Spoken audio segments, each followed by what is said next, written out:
روزوں کی فضیلت اور اہمیت پر جمعہ کے خطبے میں انشاءاللہ بات ہوگی، اور یہ ان دروس میں جو عشاء کے بعد ہوتے ہیں ان میں روزوں کے مسائل ذکر کیے جائیں گے۔ اسے آپ ہلکے میں نہ لیں، صرف بھوکے اور پیاسے رہنا مت سمجھیں، بلکہ اسے ایک عظیم عبادت سمجھیں۔ اور کوئی بھی عبادت اللہ رب العالمین کی یہاں قبول ہی نہیں ہوگی جب تک اس میں نیت درست نہ ہو۔ تو سب سے پہلی بات یہ کہ آپ کی نیت روزہ رکھنے کی ہو، اور وہ نیت اللہ رب العالمین کے لیے روزہ رکھنے کی ہو، کوئی اور اس میں ملاوٹ موجود نہ ہو، اس نیت میں کھوٹ نہ ہو۔ اللہ کے نبی صلی اللہ علیہ وسلم نے ارشاد فرمایا، مشہور حدیث ہے، انما الاعمال بالنیات، اعمال کا دار و مدار نیتوں پر ہے، اعمال کا فیصلہ نیتوں کے اعتبار سے ہوتا ہے۔ اللہ کے نبی صلی اللہ علیہ وسلم نے ایک دوسری روایت میں ارشاد فرمایا، من صام یرائی فقد اشرک، جس نے روزہ رکھا لوگوں کو دکھانے کے لیے تو اس نے شرک کیا ہے۔ یہاں ایک بڑی اہم بات یہ ہے کہ نیت کہتے کسے ہیں۔ آپ ایک بات یہ سب جانتے ہیں کہ اللہ رب العالمین نے ہمارے جسم میں بہت سارے اعضاء دیے ہیں، اور الگ الگ اعضاء کا اپنا الگ الگ حصے کا اپنا الگ الگ کام ہے۔ مثلا زبان کا کام ہے بولنا، کان کا کام ہے سننا، آنکھ کا کام ہے دیکھنا، ایسے دل کا کام ہے نیت کرنا، ارادہ کرنا، خیالات لانا، یہ دل کا کام ہے۔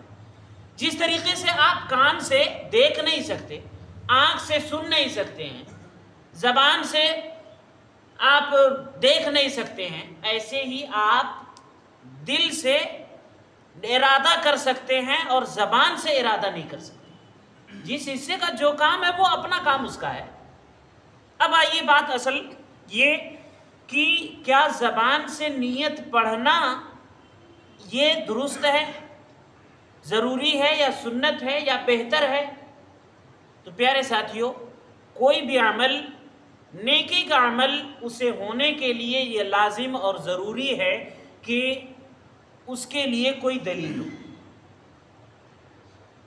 اللہ کے نبی صلی اللہ علیہ وسلم نے نیت پڑھنا زبان سے یہ نہیں سکھلایا ہے، نہ ہی صحابہ کرام سے یہ طریقہ درست ہے، ثابت ہے، اس لیے یہ طریقہ صحیح نہیں ہے۔ بعض لوگ حج کے موقع پر جو اللہم حجن و عمرتن یہ الفاظ پڑھے جاتے ہیں اس پر قیاس کرتے ہیں کہ دیکھو وہاں پڑھا جاتا ہے تو اس میں پڑھ لینے میں کیا حرج ہے۔ لیکن بات اصل یہ ہے کہ حرج ہے، اس میں حرج یہ ہے کہ وہ حدیث سے ثابت ہے اور یہ ثابت نہیں ہے، اور اگر اس پر قیاس کر کے روزہ اور نماز میں پہلے نیت زبان سے پڑھنا بہتر ہے تو پھر روزہ اور نماز تک ہی یہ قیاس محدود کیوں ہے؟ دوسری عبادات میں بھی اس کو بہتر سمجھیے اور بہتر کہنے والے، مثلا جو لوگ اس کو بہتر سمجھتے ہیں وہ جب صدقہ دینے لگیں تو نیت پڑھیں، میں نیت کرتا ہوں اتنے روپے صدقہ دینے کے۔ قرآن مجید کی تلاوت کرنی ہو تو نیت پڑھ لیں، میں نیت کرتا ہوں فلاں سورت کی تلاوت کی، لیکن اس بارے میں کہیں گے یہ غلط ہے۔ کیوں غلط ہے؟ اس لیے ثابت نہیں ہے۔ تو میرے بھائی یہ بھی تو ثابت نہیں ہے۔ اس میں ایک اہم بات اور ہے، یہ بات لوگوں کی اپنی بناوٹی باتیں ہیں، اس بات کو ثابت کرنے کے لیے ایک بڑی اہم بات اس ذکر میں، اس دعا میں یہ بھی ہے، اس نیت میں، کہ الفاظ کیا ہیں؟ بِصَوْمِ غَدٍ نَوَيْتُ مِنْ شَهْرِ رمضان، یا الفاظ کچھ لوگ آگے پیچھے کر کے دوسری طرح سے پڑھ لیتے ہیں، لیکن ان میں ایک لفظ ہے غد۔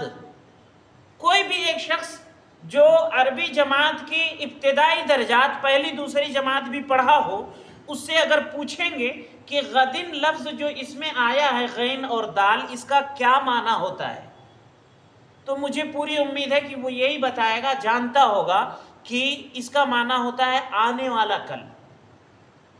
یعنی اس پوری ذکر کا ترجمہ کیا ہے؟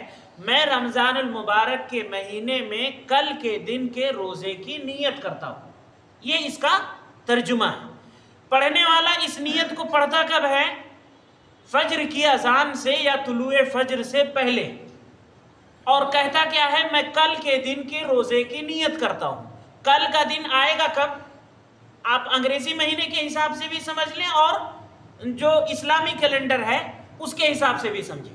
اگر صبح فجر سے پہلے پہلے ایک شخص بولتا ہے کہ میں کل کے دن کی روزے کی نیت کرتا ہوں، تو وہ کل کا دن کب شروع ہوگا؟ کیا اذان فجر کی اذان ہونے کے بعد شروع ہوگا؟ اسلامی اعتبار سے جب آنے والی مغرب کی نماز کا وقت ہوگا، سورج غروب ہوگا، تب شروع ہوگا کل، اور انگریزی اعتبار سے اور لیٹ شروع ہوگا، جب آنے والی رات کے 12 بجیں گے تب کل شروع ہوگا۔ یعنی نیت آج پڑھ رہے ہیں اور نیت کر رہے ہیں پرسوں روز کی، پہلے دن کے روزے کی نیت پڑھ رہے ہیں اور حقیقت میں دوسرے دن کے روزے کی نیت پڑھ رہے ہیں۔ ایسے ہی آخری روزے میں جب نیت پڑھیں گے تو کون سے دن کی نیت ہوگی؟ آخری روزے کی نہیں ہوگی، وہ تو عید والے دن کی ہو جائے گی۔ تو اگر یہ بات شریعت میں ہوتی، اللہ کے نبی صلی اللہ علیہ وسلم سے اس کا ثبوت ہوتا، تو اتنی بڑی غلطی تو نہ ہوتی اس میں۔ اللہ کے نبی صلی اللہ علیہ وسلم تو ایسا سکھاتے کہ میں آج کے دن کی نیت کرتا ہوں۔ تو یہ ساری باتیں لوگوں کی اپنی بناوٹی باتیں ہیں۔ ایک اہم بات یہ بھی ہے کہ اس کے کہنے کا کوئی فائدہ نہیں ہے۔ مثال کے طور پر فرض کیجئے کہ آپ روزہ رکھیں گے آنے والے اس دن میں، اور آپ طلوع فجر سے پہلے پہلے نیت نہ پڑھیں، آپ کے دل میں خلوص ہو کہ آپ روزہ اللہ کے لیے رکھ رہے ہیں، تو آپ کا وہ زبان سے نہ پڑھنا کیا آپ کے روزے میں ایک بھی ثواب کم کرے گا؟ نہیں کرے گا۔ اور اگر ایک شخص کے نیت میں کھوٹ ہے، وہ دکھاوت کرنا چاہتا ہے، ریاکاری اس کے اندر ہے، اور وہ زبان سے پڑھ رہا ہے میں نیت کرتا ہوں روزہ رکھنے کی اللہ کے لیے، تو کیا اس کا روزہ قبول ہوگا؟ نہیں ہوگا۔